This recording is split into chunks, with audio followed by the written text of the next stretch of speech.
Welcome to Fireside, a podcast from FS Investments. I'm Andrew Korz, Director of Research here at FS, and it's the end of March, and we all know what that means. The madness has commenced in college basketball, and certainly it seems to have seeped into financial markets as well during the first quarter. So today we're going to have a little fun. We're going to dive into our own version of the Sweet 16. In this case, 16 asset classes vying for market supremacy. I am here with my colleague and fellow bracketologist, Alan Flannigan. That's right.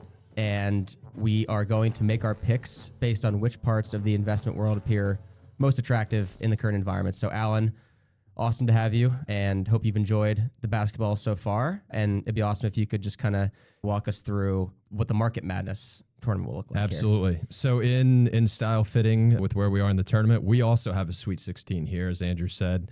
We outlined 16 investment strategies, and we're going to discuss their relative attractiveness today in terms of deploying capital, but with an outlook over the next year in terms of what we think from a risk-return perspective is most compelling. And so we've got it broken out by regions: South, West, East, and Midwest. We've got ranked seeds 1 through 4, and we'll go along and we'll debate the merits of each. We have an open bracket going forward from this round. And this is both public and private markets. This is both public and private markets. We've tried to match up some compelling matches here. So we'll get into it, kicking off with the South bracket, if that works for you, Andrew. Let's do it. Let's go down South. So in the South, we have a number 1 seed, U.S. equities. And we've got that matched up against a 4 seed, real estate equity. And we can apply that both to public equity, real estate REITs, as well as private real estate equity opportunities. But Andrew, do you want to take the 1 seed? Yeah, so I guess I'll take, when we're talking about U.S. equities, I'll kind of take it as like a broad passive allocation to maybe the S&P 500. Sure. There's been, a lot of volatility in Q1, obviously, as we're podcasting here on March 25th. But despite the administration change, remember the DeepSeek sell-off? Right. Seems like months ago. Obviously, the tariff and broad policy uncertainty. The S&P is down 1.5% year to date as of today. So, despite all this, it really hasn't been that bad. Obviously, compared to some of the other parts of the world, Europe's been better. Asia's been better. It seems like a relatively frenetic, anxiety-ridden sell-off, given how minimal it's actually been peak to trough. Yeah, and part of that's because a lot of it's been centered in the momentum names, right? So it's been a little bit more shocking and jolting just based on, those are the names who've dominated for the past, 2-3 years. I think valuations are still really high, right? They've come down a bit, but like the index is still trading at 20.5 to 21 times earnings. The delta between the US and the rest of the world is still basically as wide as it's ever been. You've got a lot of policy uncertainty around not only tariffs, but also fiscal as well. From a U.S. equity perspective, obviously go forward returns when stocks are this expensive tend not to be great.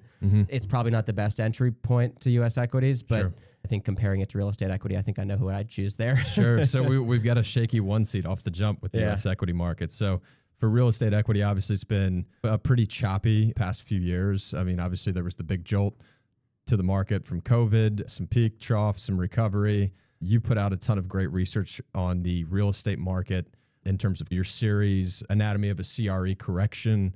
For those that have read that along the way, has really charted the peak, trough, and what to expect in the real estate market brilliantly. So, I'd turn it over to you again on the real estate side. I would say it's better than it was a year, maybe 2 years ago. You can make money in real estate equity now, specifically on the private side, I would say. But I think there's sort of an asymmetric outcome distribution where cap rate spreads are still super tight, cap rates relative to treasury yields. So you kind of need everything to go right. And then on the downside, your first loss position in real estate equity, right? So I think there's limited upside to property valuations just because rates are staying high. Sure. But, on the macro, there's obviously uncertainty. And to the extent we have some sort of slowdown or a recession, your first loss position in real estate equity. So I think based on that, I think U.S. equities are more expensive, but also fundamentals are pretty good still. Sure. And, you've still got these amazing tech companies that are printing money. So I think between the two, I'd probably go with U.S. equities. Yeah, I agree. So we'll move the 1 seed U.S. equities on to the second round. That tees up the next matchup in the South region, which is private asset-backed finance. against gold and precious metals. Both seem to be a little bit more in vogue this year. Private credit, direct lenders have started to evaluate asset-based finance opportunities.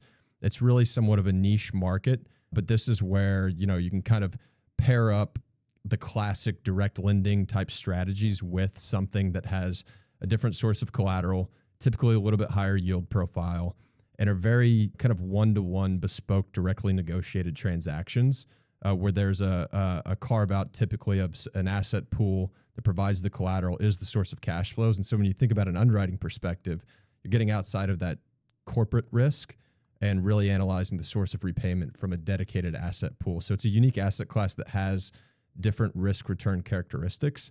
But again, right now, typically we're talking about a 12 to 13, 14% yield on these types of deals, which is pretty attractive in this market. Yeah, I'd agree. I mean, I'd say, obviously the return potential is pretty significant there from a downside perspective, and that's what we should be thinking about right now, just given all the uncertainty. I think there's two things, right? Number one, you're kind of reducing macro risk by kind of getting closer to the asset, right? Whether it's sort of hard assets, whether it's, consumer loans, auto loans, those types of things, you're getting closer to the individual assets. So that's number one. I think number two, to your point, the more you can add structure into deals right now and protect yourself on the downside with loan terms and covenants and things like that. I think just given private ABF and how relatively new it is for a lot of private credit players, the ability to add structure is sort of key to mitigating downside. And then, can we dive into gold? Is that? Yeah, absolutely. I don't have a ton to say on gold. I think, it's up 60% over the past 2 years, which is incredible with like the same volatility as equities. Right. So it's been a remarkable trade. It has. Even in the face of, over a lot of that period, real rates going up, which is not normally what you see, right? So clearly there's something else going on here. There's concerns about fiscal sustainability. Obviously, like it's an asset that you can't just make more of, right? So, and then sanctions on Russia really had an impact on how folks saw dollar and how exposed they are to dollar assets.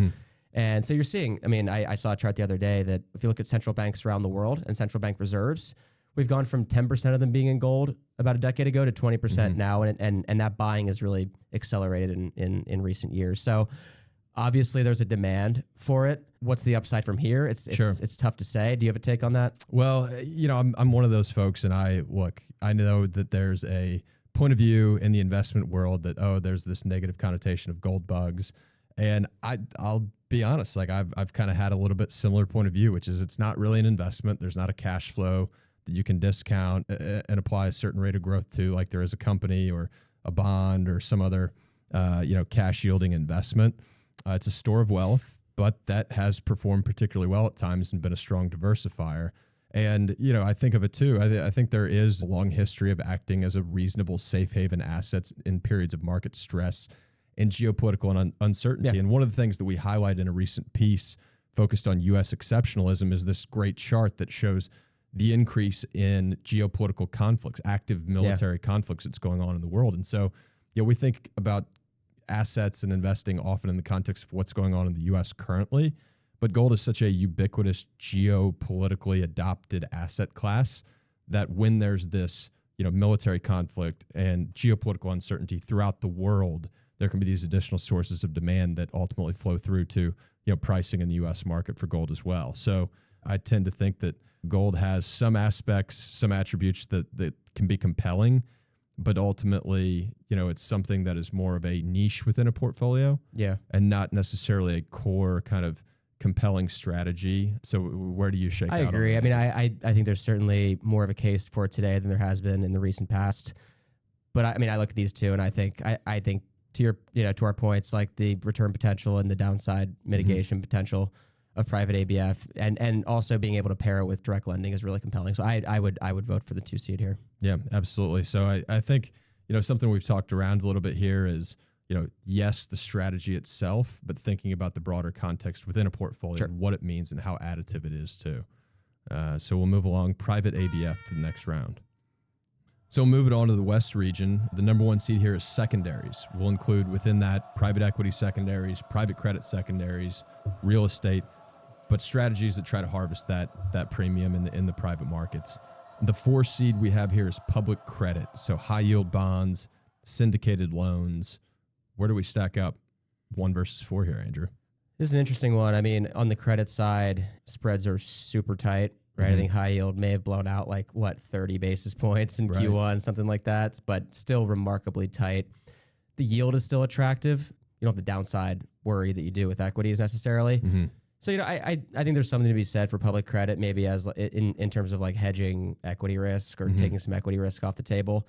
I'll throw secondaries to you. When I see the secondaries, I think the liquidity need in private markets is still really there, especially with some of this uncertainty that we kind of came into the year thinking M&A would just explode. Right. And now I think we're more cautiously optimistic of a more gradual increase in M&A activity, in which case, liquidity for these private assets from traditional exit pathways may not necessarily come through as quickly as we thought. Right. So that opportunity set in secondaries is going to be huge. I think maybe the discounts are closing a bit. Right. So you focus more on the quality of the assets than you do on the big discounts. Yeah. But what do you think? Yeah, there's been a lot of money raised in this space, but the question is that money, too much for the space? We would argue no. We track very closely the inventory of private equity owned companies, and there's a significant backlog, roughly a full year of exits that the market's kind of behind pace, relative to history. And so when we were looking at what do we expect for the coming year, we see this backlog and think, well, that's a lot of activity that needs to happen. Yeah. And there's been a little bit of a pause on that, given some of the geopolitical concerns and tariffs, and CEOs and executives are kind of figuring things out right now. But ultimately, these companies need to transact. They're held in term limited funds. They need to achieve liquidity for their investors at some point. So where does that activity go? We would argue the secondary market plays an increasing role. It had a record year in terms of volume last year, despite slow exits. I think that's not an accident. I think those two reflect each other in terms of that demand for secondary liquidity. And so I would expect to see continued increase in secondary volume, particularly on the GP stake side, right? As if they can't get, an attractive valuation in terms of exiting in the current environment, given the uncertainty, finding strategic acquirers, it might make sense to double down and own that asset again. So I think secondaries is kind of the more compelling opportunity set, given the dynamics in the primary market for private equity. Yeah. What would you say, Andrew? I agree. I think you need to rethink a bit what your return drivers are in the secondary market, just given that discounts are closing a little bit. But it's a great opportunity to skip the J curve, get immediate access to, either on the GP side, sort of a trophy asset, or on the LP side, buy into sort of a diversified, high quality portfolio. So I would go with secondaries there. Sounds great. So in the 2-3 seed in the West region, we have 2 seed duration. So typically, thinking about this kind of this is a fun one, fixed income duration.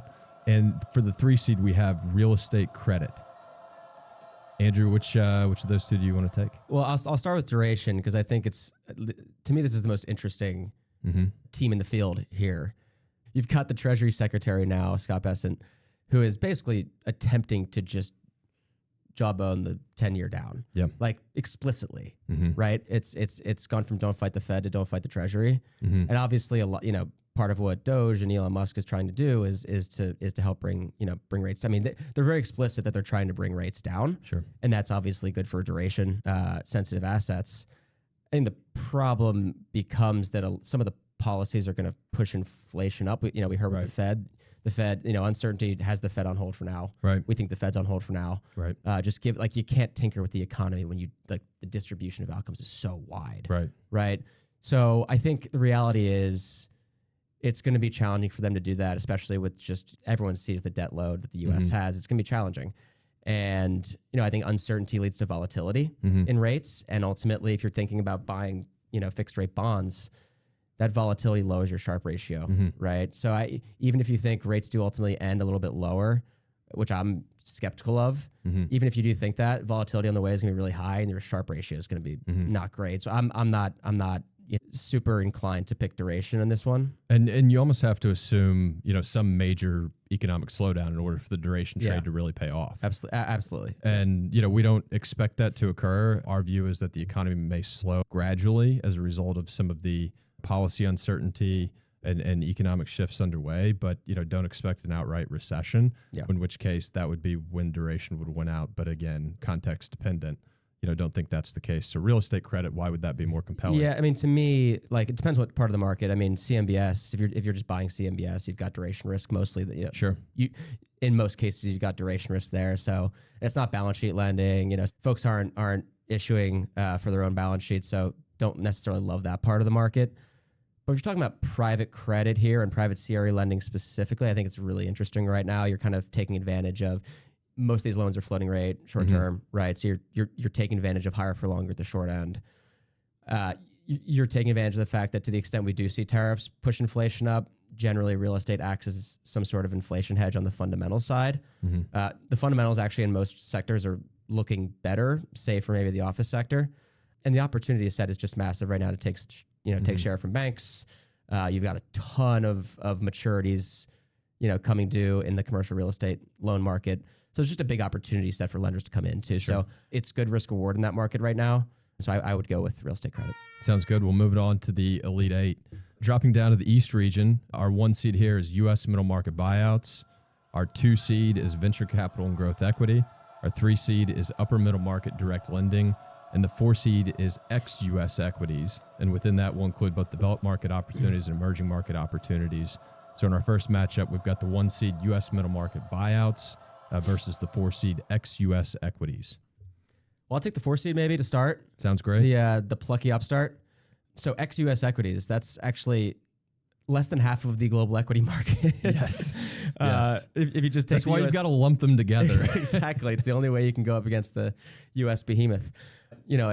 Start this year again, like the rest of the world has outperformed the U.S. by 10%, really cutting into that 400% lead the U.S. has built over the past 15 years. Right.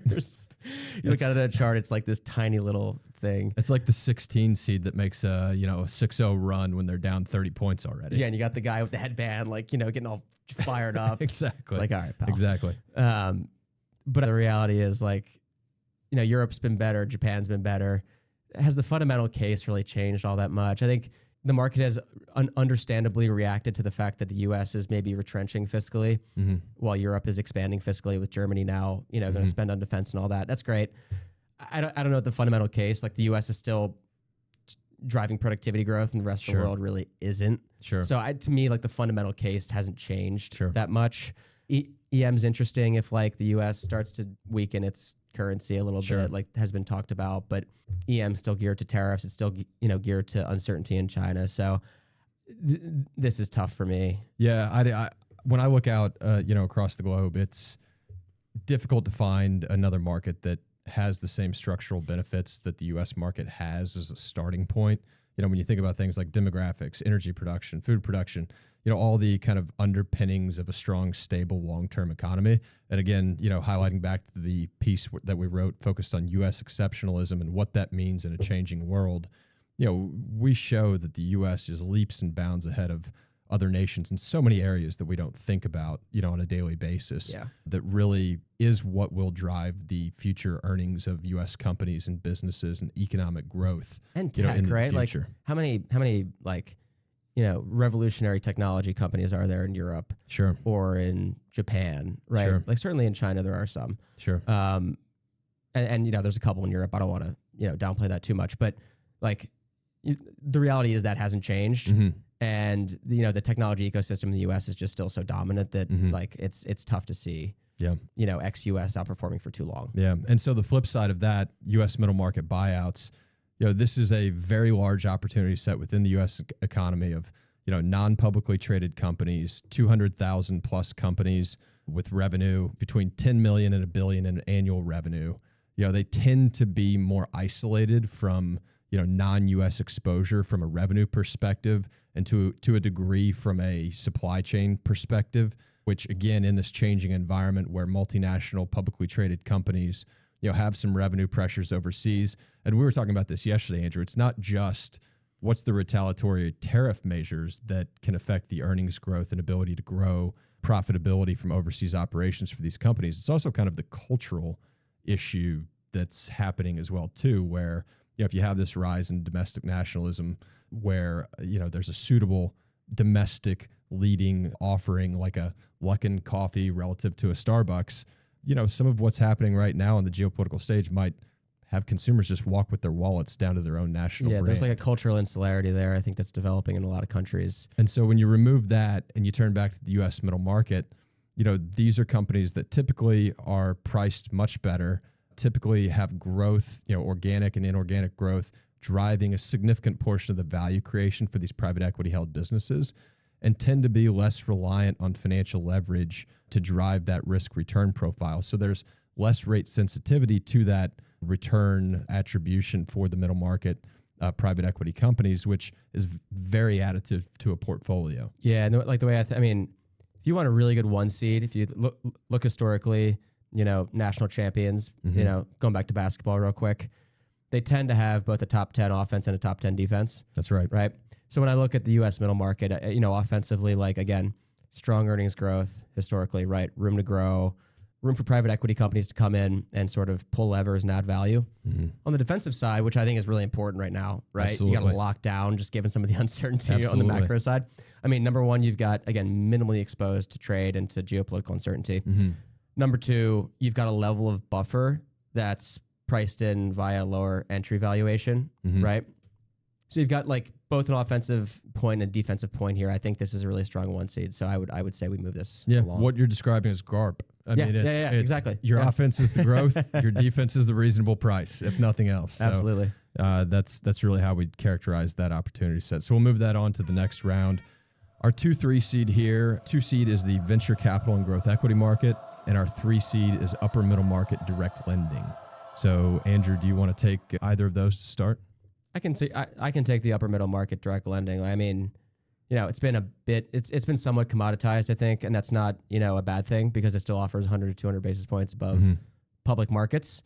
I think it is a little bit more exposed, and we're talking about companies maybe with what, like 150 million EBITDA and higher here, right? And we're even pushing much higher in private credit now, just given how massive some of these private credit funds have gotten. You're more exposed to changes in activity from the syndicated loan market. You're competing there.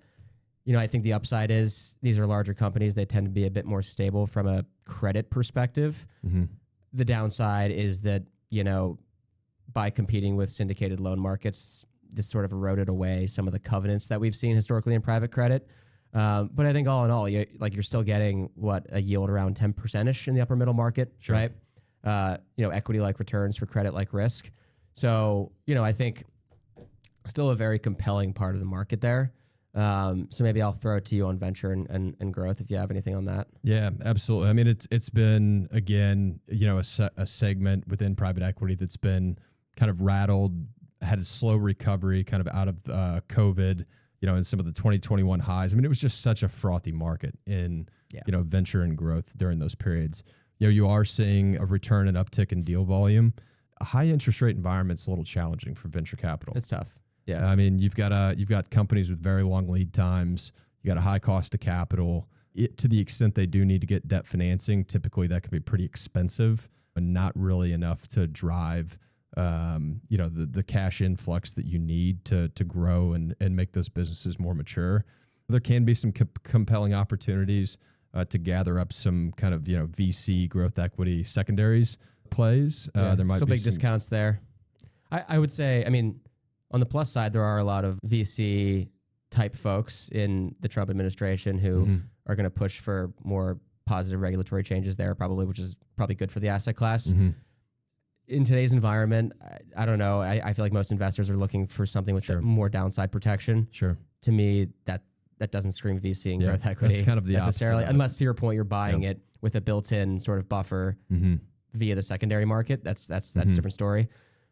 I would go with upper middle market direct lending here, personally. Yeah, I think that's right. It's, again, like you said, kind of equity-like return, downside protection. I think in today's market, despite the fact there are significant revolutionary technologies being developed, being invested in a significant way, a lot of those companies have already moved up market. They're kind of out of that early stage VC growth. So agree with that. Moving on, upper middle market direct lending. So we'll shift down to the Midwest bracket where the 1 seed is the public AI trade and the 4 seed is the energy trade. So both kind of thematic here. And with energy, we'll include both stock, public equities, as well as commodities. I feel like that's it's sort of broad. I mean, there's different aspects of it, right? So there's like the semis and CapEx trade, right? There's the power trade. We need to power these massive new data centers. There's the software sort of AI implementation trade, and there's kind of the hyperscalers, the Mag 7, sort of the model creators. They all kind of fell to some extent or another on the DeepSeek stuff from sort of, when was that, like late January, early February, right? They've recovered. I mean, valuations are a bit lower than they were before, so maybe a little bit of a better entry point. Tremendous upside if you pick the right players here. So to the extent that you kind of know the space and you can sift through, maybe potential to pick some serious winners there. But again, you're buying into what is the personification of the momentum trade, and we saw the dangers of that. So I would say you still want exposure there, but you need to be really careful about where your exposure is and the magnitude of it. I think. And it's a relatively limited opportunity set still in the public markets. Yeah. And the notion that with the public availability of data on these as opposed to similar AI offerings in the private market, that you're going to consistently outperform and pick the winners along this space. That's a challenging game to play. On the 4 seed, the energy trade, this is a key focus of the current administration to expand energy production. Something that investors often take hand in hand is this focus on developing energy capacity and what it actually means from a profitability standpoint for investors. And, we saw in, the first Trump administration, significant focus on drill, baby, drill and expanding capacity. Well, that really drove down energy prices in a pretty considerable way. And, many of the companies that were focused on, gaining market share and growing their capacity with the focus of the administration went bankrupt. Yeah. I mean, so, is that kind of a similar situation to what we're facing today? Or I mean, as we've seen, the cure for high prices tends to be high prices and vice versa. Sure. It's hard to both expand production significantly and get very low prices. Sure. It's just, unless you're Saudi Arabia, right? We're already seeing OPEC add supply. The new U.S. administration wants to expand supply domestically here. Demand is uncertain, shall we say, from sort of a metastasizing global trade war here. The sort of caveat there is if you do get more geopolitical tensions in the Middle East potentially, or in Russia, that could drive up prices just because you get production coming offline, whatever it might be. I'm not super bullish on oil prices from here. I don't know about you. Sure. No, given the balance of those factors, right? Yeah. I mean, the global supply is so much more diverse than it used to be. The risk of an exogenous shock is, has really been kind of diversified away with this capacity. So, I mean, we've been range bound 60 to 80 in oil prices for quite some time now. Tend to think that's going to kind of be the same. Yeah. Domestic oil producers and energy companies will benefit from things like expanded natural gas production to drive revenues. But, with the focus on it from a strategic national defense perspective, tend to think that it won't necessarily be the highest margins that they'll realize over their life cycle. So maybe we talked our way into the public AI trade still. That's where I'm leaning personally. I mean, I think there's interesting aspects in both public and private markets that you can get there. I mean, we've talked about the picks and shovels. Like that was initially, that was sort of absolutely, NVIDIA and the semi trade, the real estate, the data centers, services companies, the industrials companies that help with the implementation. All those types of things I think are going to flow out of it. So it may not be the same AI trade, but I think the AI trade nonetheless, I'd probably pick over energy. So we're going to move on the AI trade, but with the caveat of implementation of that theme matters. Yes. So now for the 2 seed in the Midwest bracket, this is our last matchup in the first round. We've got 2 seed lower middle market direct lending and 3 seed large cap buyouts. If I could, Andrew, I'd like to jump in on lower middle market direct lending. It's a strategy that is really reflective of the evolution of the banking system and the growth of private credit strategies to fill that need. This is a part of the market where you're targeting borrowers that have EBITDA typically less than 50 million. And it's a different type of lending environment than the upper middle market direct lending we talked about before. Here, it's typically much less competitive. You're not at risk of competing with the broadly syndicated loan market typically. Lenders have a significantly stronger ability to name their protections and write their own loan documents. And typically spreads are considerably wider in the lower middle market. I think yields right now are 13 and change in lower middle market direct lending. spreads are roughly 150 basis points to 200 basis points wider than they are in the upper middle market. And, part of that is, that these are smaller businesses where they don't have as large of a capital structure. Maybe there's a little bit more concentration in terms of their customer base. But when you have the ability to enhance your protections, typically PIK, for example, is a lower percentage of total income on these loans in that market. It's a different risk return profile. It's a different underwriting process, and one that needs to be very hands-on and active in terms of negotiating those loan agreements. And, for those that we see in the market that do that and do it well, it can be very compelling and additive to an overall private credit strategy. There's less beta in this part of the market, I think. Less commoditized, again. As a result, it matters much more which managers you're working with. Sure. But to your point, the potential for significantly higher returns, even relative to other, areas of the private credit market. Large cap buyouts, I don't know. I'm comparing it to middle market buyouts. And I think on most measures, like, entry valuations are higher, more leverage, companies with less juice to squeeze. Certainly, I think there's opportunities here. I think we're relatively bullish on buyout writ large right now, at least relative to the past couple years. Right. But if you're looking within buyout, I think you kind of chop off your upside with these larger deals. You've got these massive funds, 10, 20, $25 billion funds that are raising tons and tons of money and going out and competing for the same companies. There's way fewer companies in this sort of larger part of the market. 4,000 to 5,000. If that even, yeah. And half of those are public. Exactly. So sometimes you're taking those companies private, which is fine. But we've talked about the issues in public markets right now. Otherwise, you're competing for this relatively small cohort of private companies that are that are large enough to make a dent in your giant fund, right? So, I think it's not the worst place to be, obviously, right now. But in terms of target returns, like the median historically in these larger funds is 14%. You were just telling me the yield in lower middle markets 13%. Exactly. And much less risk. Yeah. So I think I know which way I'm going there. Yeah. And, you think about why do you want to consider private equity as an investor? Well, you want to get less correlated growth, to other elements of your portfolio.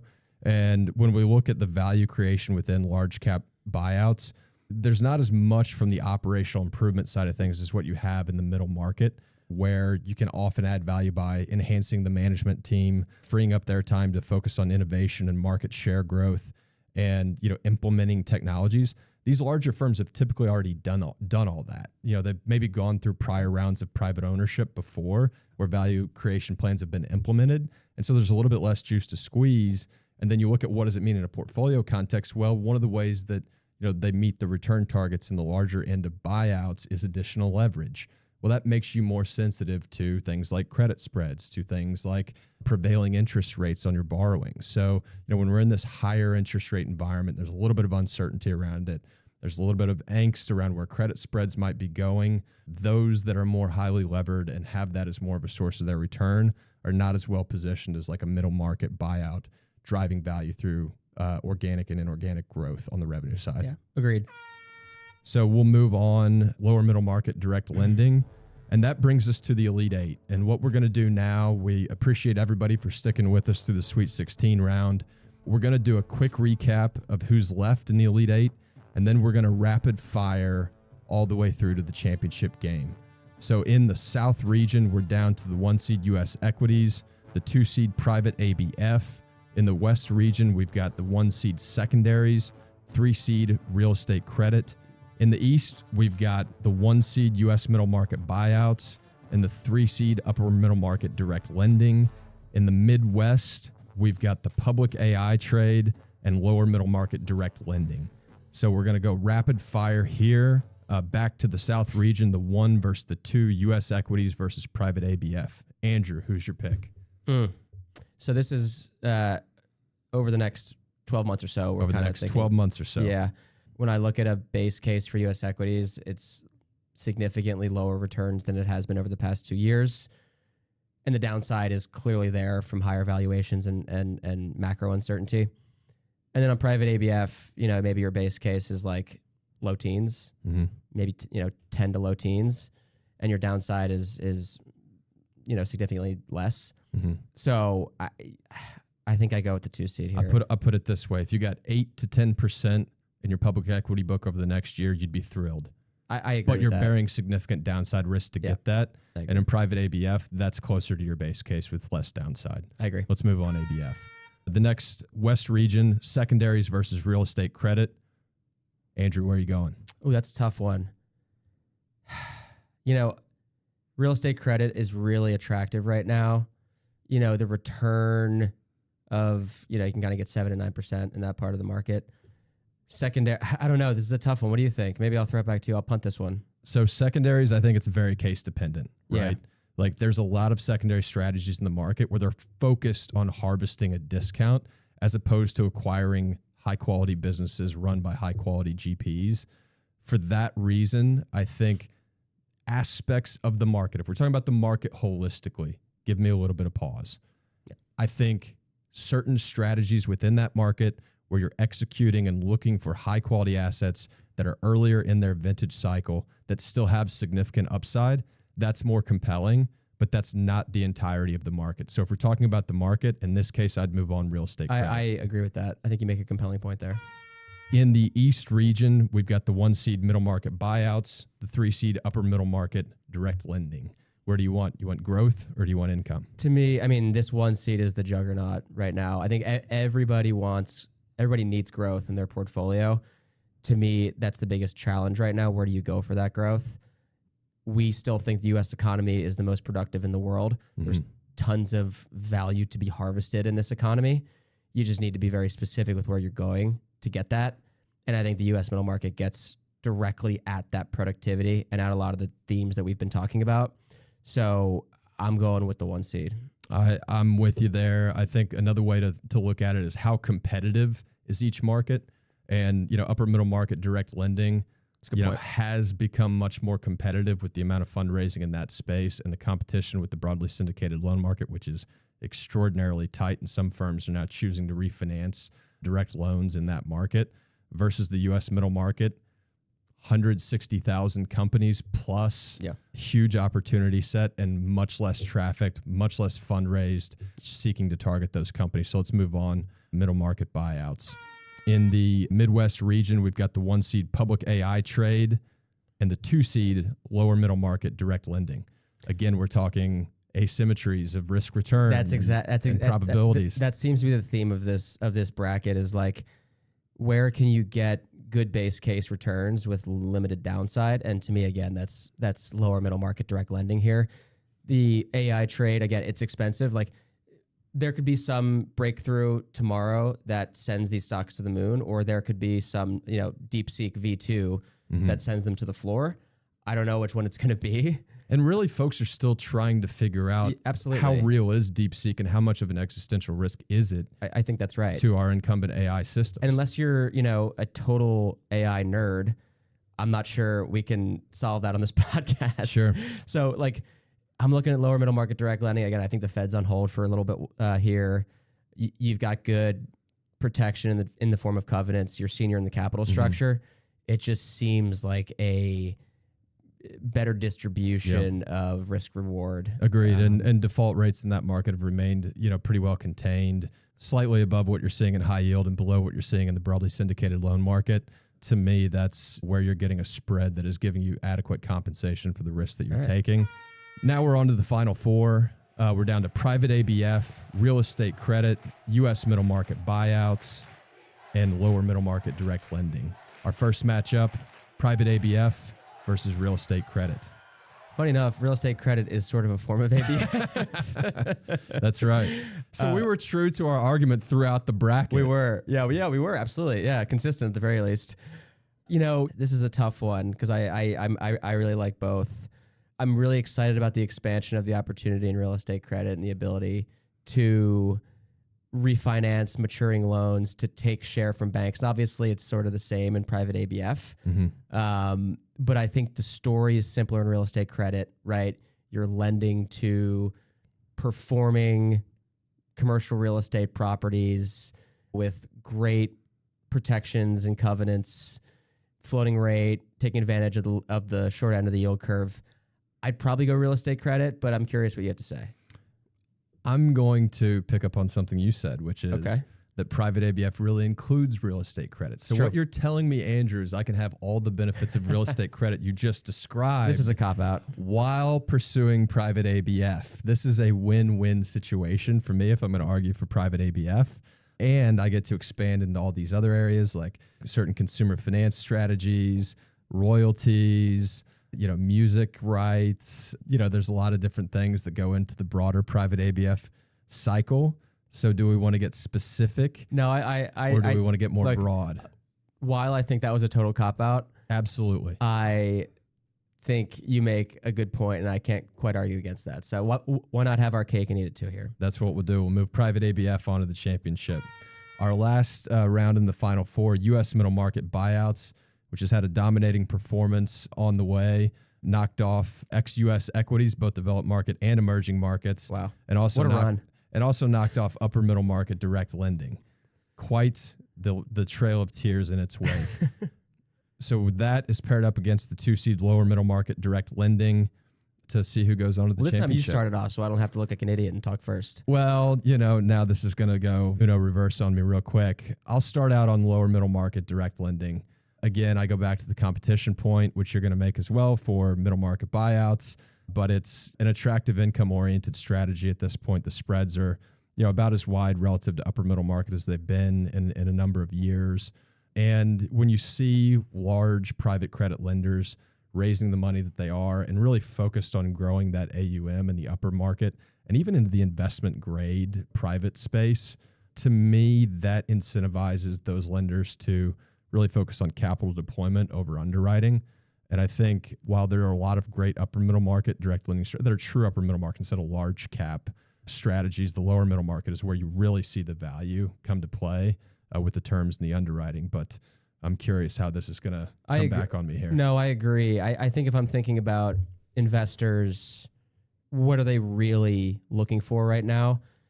I don't think income's necessarily hard to find. Certainly, we're talking about a very attractive level of income here. But I think growth is really the concern, and where am I going to get growth, right? And growth that's insulated.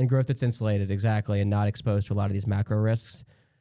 To me, given that, and given the actually very attractive entry valuations on middle market buyouts, the ability to outperform, right? So I think we've talked a lot about asymmetry. I do think the asymmetry here is skewed to the upside in middle market buyouts, just because these companies, a lot of them are so young and relatively, they're mid-sized, hence the name. So there's a lot more room to run in terms of expanding margins, growing revenues, et cetera, going into different markets. And also I want the championship game to be against a credit and an equity asset class. So I would argue that we should put forward middle market buyouts here. No, I agree. I think it's as much as we find lower middle market direct lending compelling, that U.S. middle market buyout, it's often imitated, never replicated. It's a harder diamond to find. So Let's move it on to the championship round. So that tees up our championship game for the FS Investments Market Madness Bracket, where we've got the 2-seed coming out of the South region, private asset-based finance, including a lot of different strategies, including real estate credit, and against our 1-seed from the East region, U.S. middle market buyouts. Andrew, I think it'd be fair for you to lead us here in the closing round discussion. Yeah, I'll say it again. I think equity investing is all about trying to find GARP, right? Trying to find growth at a reasonable price. It's super challenging right now. You're either investing in the U.S. where there is growth. Now, I think risks to growth as well, but also the prices, I would argue, are not reasonable. You could probably say the same thing for large cap buyouts, and we have said that. The rest of the world, obviously, we've gotten a little pop in performance here. Has been nice. That's actually made their prices slightly less reasonable, especially in certain sectors like defense and industrials. But longer term, the growth outlooks to me is still not great. And there's obviously risks if the U.S. gets a cold, the rest of the world gets a flu. So there's serious challenges there. And I think the one place that is focused on the resilience of the U.S. economy, not exposed to a lot of these trade war risks, and offers you the ability to truly grow your EBITDA at consistently high rates. Connecting that to the fact that for investors, this is the biggest challenge right now, I think, is you're worried about the growth part of your portfolio, which is for a lot of folks, most of their portfolio. And the most expensive part of their portfolio. Exactly. To me, it is just the one asset class that I keep coming back to right now is really fitting the moment. I totally agree with that. Private ABF is something that offers, an attractive yield profile, great current income, unique structural advantages being outside of the corporate guarantee with pledged assets underpinning the loan and providing strong collateral, which can help with recovery rates and even just the credit analysis of underwriting the deal to have, dedicated bankruptcy remote assets. It's very unique. It's very compelling. But again, when you have something that is as difficult to access in the current market environment as you have with, the U.S. middle market and growth at a reasonable price, everybody would love to get some of that. Not a lot of folks can access that market, but those that do, that is a differentiated source of return. If you're looking for a deeper dive into that story, go read our white paper, our recent paper on U.S. exceptionalism, where the crux of our thesis as to why we think that asset class really meets the moment for the next year and probably beyond as well. So our 2025 FS Market Madness champion is? That's a 1 seed, which I think is what we're going to get in the probably NCAA what we're going to get. Well. That's right. So it was a heavy favorite coming in the U.S. middle market, but alas, it made its way through. Something tells me it'd be in the SEC. It might be in the SEC, but made its way through a great bracket of compelling strategies, and it's been a real pleasure talking through this with you, Andrew. Yeah, it's been fun. And getting to our winner, the U.S. middle market. We do this each year. It's a great time. Hopefully folks enjoy the tournament out there, and hopefully the Sweet 16 and the rest of the tournament's a little bit closer and more compelling basketball than the first 2 rounds. Would love to see that, and we've got a lot of research pieces we reference throughout. You can find those in the show notes, a special call out to the U.S. exceptionalism piece that you'll see there. It's a great read that really hits on these themes and leads into why we're so optimistic on the U.S. middle market. Andrew, anything else you'd add in closing? No, I mean, I think, I'd love to keep this conversation going. If folks have ideas or comments or questions, feel free to reach out to us. We'd love to hear from you. Absolutely. Thanks, Andrew. Thank you. This episode was recorded at the FS Investments headquarters in Philadelphia's historic Navy Yard. It was produced by the investment research team, edited and engineered by Aaron Sherman, video produced by Melissa Venditti, copy provided by Harrison Beck. Special thanks to show coordinators Ellie Zhang and Laura Coleman. If you enjoyed this episode, be sure to like and subscribe wherever you get your podcasts. Thanks for listening.